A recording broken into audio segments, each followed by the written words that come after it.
ጠቅላይ ሚኒስትር ስነ ምግባር ይኑረውም አይኑረውም ሊሆን ይችላል። አያችሁ እናንተ አሁን እንደ ተራ ነገር የቆጠራችሁት እሱ ዶክተር እናንተን ቀዶ የሚጠግን ሊሆን ይችላል። አስብ ስትሰራ እስከዛ ድረስ ነው ዘልቀ የምታስበው። ዝም ብሎ እንጂ የእንጀራዬ ነው በቃ ገብቼ ልውጣ የሚባል ነገር አይሰራም። ምክንያቱም መሐንዲስ ናቸዋ፣ አናጺ ናቸዋ። እናንተ ቀጣይ ሀገር ተረካቢ ትውልድ ለመፍጠር የግድ ቅጥረኛ መሆን የማይጠይቅ መሆኑን ጭምር ማሰብ መቻል አለባችሁ። አይደለም ትንሽ ተከፍሏችሁ ባይከፈል እንኳን የመስራት አደራ ያለብን ሰዎች መሆናችንን ማወቅ ያስፈልጋል። አየህ ባይከፈል እንኳን ትውልድ የመቅረጽ አደራ አሁን ላለን ሰዎች የተተወ ነው። ነገ የሚነሳውን ትውልድ የመተካት ኃላፊነት የኛ ነው ማለት ነው። ምን መስጭ ባይከፈልም ልጅ ላይ መስራት ግድ ነው ማለት ነው። የግድ ደሞዝ አይጠይቅም ትውልድ ለመቅረጽ።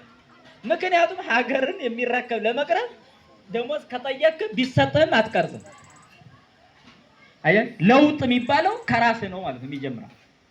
በቃ እያንዳንዱ ራሱ መምህር ከርሰምሩ ጋር ምን ያህል ተግባቦት አለው፣ መምህራንና መምህራን እርስ በርሳቸው ምን ያህል ተግባቦት አላቸው። ከዚህ ይጀምራል ትውልድ መቅረጽ ማለት ነው። መምህራን ሳይግባቡ የሚግባባ ትውልድ መፍጠር አይችሉም። ርዕሰ መምህርና መምህራን ሳይግባቡ የሚግባባ ትውልድ መፍጠር አይችሉም። በጣም ትልቅ ቁም ነገር ነው የምነግራችሁ።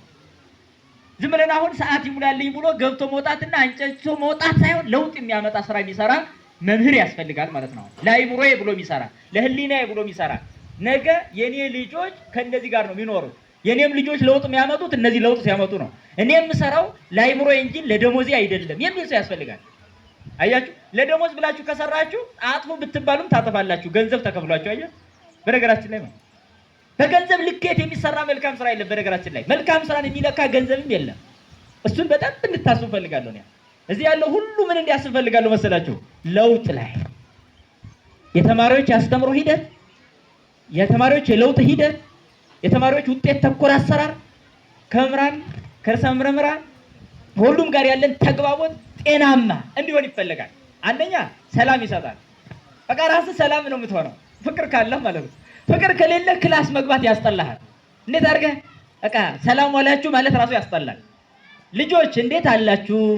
አሁን ቅዳሜና እሑድ ባለመገናኘቴ በጣም ናፍቃችሁኝ ነበረ ማለት አይችልም። ሰኞ ሲገባ እያማረረ ነው የሚገባ። በቃ እያማረረ ገብቶ ምን አይነት ለውጥ ያመጣል? የአይምሮ ለውጥ ደግሞ ያስፈልጋል። እናንተ የምትደግሙት ለአይምሮ ለውጥ እንጂ ለደሞዝ አይደለም። እኔ ለደሞዝ ነው ብዬ አላስብም። ለመምህር የሚመጥን ደሞዝ የለማ። ምናልባት ማንኛውም ሰራተኛ የሚመጥነው ደሞዝ ሊኖረው ይችል ይሆናል። ለመምህር ግን የሚመጥን ደሞዝ የለም። ምክንያቱም ቀዶ ጥገናው እንደ ዶክተር ያለ አይደለም። መምህር ቀዶ ጥገናው አስቸጋሪ ነው በጣም። የዶክተር ቀዶ ጥገና በጣም ቀላል ነው። ምክንያቱም ስጋን አፍርሰህ ስጋን መስፋት ነው። አያስፈልግም ብለህ የምታስበውን አውጥተህ መጣል ነው። አለቀ። አስፈልጋኝ ነው ያልከውን ትተዋለህ ነው። ይሄን እስከ ተማርክ ድረስ ቀላል ነው። የመምህርነት ቀዶ ጥገና ግን አይምሮን ቀደህ መስፋት ነው። ታዲያ ይሄ ምን አይነት ባለሙያ መሆን አለበት? እስኪ አስቡ ዝም ብላችሁ። ይሄን ገንዘብ የሚለካው ስራ ነው እንደሚሰራው አይደለም። አየህ፣ ስለዚህ ይሄንን ነው ማሰብ ያለብን ማለት። ትውልድን አይምሮ ቀዶ የሚጠግን መምህር ምን መሆን አለበት? ፈጣሪ የጀመረውን የሚጨርስ መምህር። እንደ መምህር ያለ ማን አለ? አየህ፣ መሐንዲሱ ካንተ ይወጣል፣ ዶክተሩ ካንተ ይወጣል፣ ጠቅላይ ሚኒስትሩ ካንተ ይወጣል፣ ኢንጂነሩ ካንተ ይወጣል፣ ፓይለቱ ካንተ ይወጣል። እስኪ አስብ ዝም ብለህ ካንተ ቢወጣ፣ ሹፌሩ ካንተ ይወጣል፣ ነጋዴው ማህበረሰብ ካንተ ይወጣል። አስብ ዝም ብለህ ቢዝነስ ተኮር ባለ ሀብት የሚወጣው ካንተ ነው። ኢኮኖሚክሱን ተምሮ የሚወጣው ካንተ ነው። መምህር ሆይ የሁሉ ወላጅ ነህና እንደ ሁሉ ወላጅነት ልታስብ ይገባል ማለት ነው። የሁሉ ወላጅ ነህ። ከእናት ከአባት የሚበልጠው መምህር ነው። ታውቃላችሁ? አያችሁ? በእናንተ ስር ምን ያህል ልጆች እንዳሉ ታስባላችሁ? በእናንተ ስር ምን ያህል ወጣት እንዳለ፣ በእናንተ ስር ምን ያህል ትውልድ እንዳለ ካሰባችሁ እናንተ ራሳችሁን ታስተካክላላችሁ። ከዛ ራሳችሁን ኮፒ ታደርጋላችሁ ማለት ነው። ለውጥ ማለት ሰው ራሱን ለውጦ ኮፒ ማድረግ ብቻ የሚጠበቅበት እንጂ ስነ ምግባር አልይዛሉ እያሉ መመናጨቅ ብቻውን ለውጥ አያመጣም። ራስህ ሳለህ ስነ ምግባር እዛ ላይ ነው። አያችሁ? በጣም በጣም በጣም ሳይንስ በቃ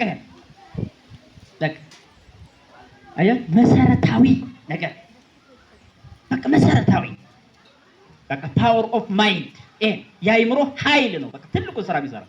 ስለዚህ መምህር የሚሰራው ደግሞ አይምሮ ላይ በቃ ፓወር ኦፍ ማይንድ ምን ትላለህ? በቃ የአይምሮ ኃይል ነው። ሌላ ምንም አያስፈልግም። ዓለምን የሚገነባው የአይምሮ ኃይል ነው። አውሮፕላን የሚሰራው የሚያበራው አይምሮ ነው። ሌላ እንዳይመስላችሁ። የሚፈጥረው አይምሮ ነው። ሳይንስ አይምሮ ተኮር ተግባር ነው ሳይንስ የምንለው። ፍልስፍና የአእምሮ ስራ ነበረ። የአእምሮ ስራ ፍልስፍና አምጣ ሳይንስን ወልዳ፣ ሳይንስ ይኸው ቴክኖሎጂን ወልዳ እናገኛለን። ሳይንስ የአእምሮ ውጤት ነው፣ ሌላ ምንም እንዳይመስላችሁ። እናንተም የምትሰሩት አእምሮ ላይ ስለሆነ አእምሮ ላይ የሚሰራ ሰው ደግሞ ምን ያህል ጥንቁቅ መሆን እንዳለበት ማስተዋል አለበት። መንገድ ስራ ጥንቃቄ ካስፈለገ፣ የግንባታ ስራ ጥንቃቄ ካስፈለገ፣ የዶክተርና ስራ ጥንቃቄ ካስፈለገ፣ የመምህርነት ስራ ከነዚህ በላይ ጥንቃቄ ያስፈልገዋል። ምክንያቱም ሌላ ሁሉ የሚሰራው ቁስ ነገር ላይ ነው። ዶክተሩ ራሱ ቁስ ላይ ነው የሚሰራው። ስጋችን ቁስ ነው፣ በቃ አለቀ። ስጋ ቁስ ነው። መምህር ግን ቁስ ላይ አይደለም የሚሰራው፣ መንፈስ ላይ ነው የሚሰራው። መምህር የመንፈስ መምህር ነው። መንፈስን ነው የሚያድሰው፣ አይምሮን ነው ቀዶ የሚሰፋው። አስባችኋል? ድንጋይ መውቀር ተብሎ ብቻ የሚታለፍ አይደለም። በጣም የሚገርም አይምሮ ማለት ደግሞ ምልአታዊ ነው። አስባል? አሁን ሰው ቆጭ ብሎ ሲያስብ አይምሮ የት እንደሚደርስ ይሄን በሙሉ ነው የሚቆጣጠረው መምህር። አየህ፣ የዚህ ሁሉ አስገኝ ነው፣ የሀገር ወላጅ ነው መምህር የሚባለው። ታዲያ መምህር ሊሆን የሚገባው ምንድን ነው? እንዲህ ዝም ብለን ተንጫጭተን የምናልፈው ብቻ አይደለም። ስለዚህ በየመጣንበትም ስንመለስ፣ በየክላሳችንም ነገ ስንገባ ሰኞ ምን አይነት ሆኜ ነው የምገባው? ጸሎት ማድረግ ካለብኝ ማድረግ አለብኝ። ክርስቲያን አይደለ? ታዲያ ስትገባ በቃ ጌታዬ ሆይ የምናገረው እኔ ልጆች ላይ አርፎ ለውጥ የሚያመጡ እንዲሆኑ አድርግልኝ ብሎ መለመን ምን ይከብዳል? ዝም ብለህ ዘው ብለህ ልጆች በቃ እንዲህ አይነት ትምህርት የለም። በደንብ ያዙልኝ። እኔ መንገር ፈልጋለሁ፣ በጣም መንገር ፈልጋለሁ። ስሬስ አለቀ። የአእምሮ ስራ ነው። የሆነ ወር ደሞዝ ልቃሚ አይደለም እኛን ያቆመን አይደል? በቃ ይሄ ማለት ለሰራ ደሞዝ ይገባል። በሬን ስታበራይ አትልጎም ተብሎ ተጽፏል በመጽሐፍ። በሬ የተባለው ይሄ በሬ አይደለም፣ አንተ ነህ። እየሰራ ተለጎመህ አትውልም፣ ትበላለህ። ደሞዝ ይኑር አለቀ። ነገር ግን ደሞዝ ግን ከምሰራው ስራ በላይ ነው ማለት ግን አይደለም። እንደዛ አይደለም። ሱፐርቫይዘሩ ላይምሮ ይሰራል፣ ርዕሰ መምህሩ ላይምሮ ይሰራል፣ መምህሩ ላይምሮ ይሰራል፣ ተማሪው ላይምሮ ይማራል። ይሄ ከሆነ ለውጥ እናመጣለን። ስለዚህ ቅድም ያልኳችሁ ቤት እየሰራችሁ ሲሚንቶ ብሰጣችሁ ትጠላላችሁ ስል አልጠላም ካላችሁ እናንተም የሰው ልጅ አእምሮ ግንባታ ላይ ስለሆናችሁ